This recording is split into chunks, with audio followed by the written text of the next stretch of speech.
বলছে বাংলা ভাষা বলে কোনো ভাষাই নেই। তো রবীন্দ্রনাথ ঠাকুর কোন ভাষায় কথা বলতেন? স্বামী বিবেকানন্দ কোন ভাষায় কথা বলতেন? রাজা রামমোহন রায় কোন ভাষায় কথা বলতেন? ঈশ্বরচন্দ্র বিদ্যাসাগর কোন ভাষায় কথা বলতেন? বিরসা মুন্ডা, রঘুনাথ মুর্মু তার নিজের ভাষায় কথা বলতেন। প্রত্যেক মানুষের একটা ভাষা আছে, ভাষা তার সম্মান, ভাষা তার গর্ব। নেতাজি সুভাষচন্দ্র বসু কোন ভাষায় কথা বলতেন?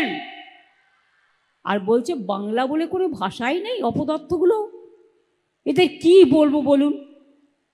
কোনো কথা বললেও নীরবে বুকটা ফেটে যায়, কিন্তু নিজে একটা জায়গায় আছি বলে ওরা বাজে কথা বলে বলে আমি বাজে কথা বলতে পারি না, তাই হয়তো বলতে পারি না।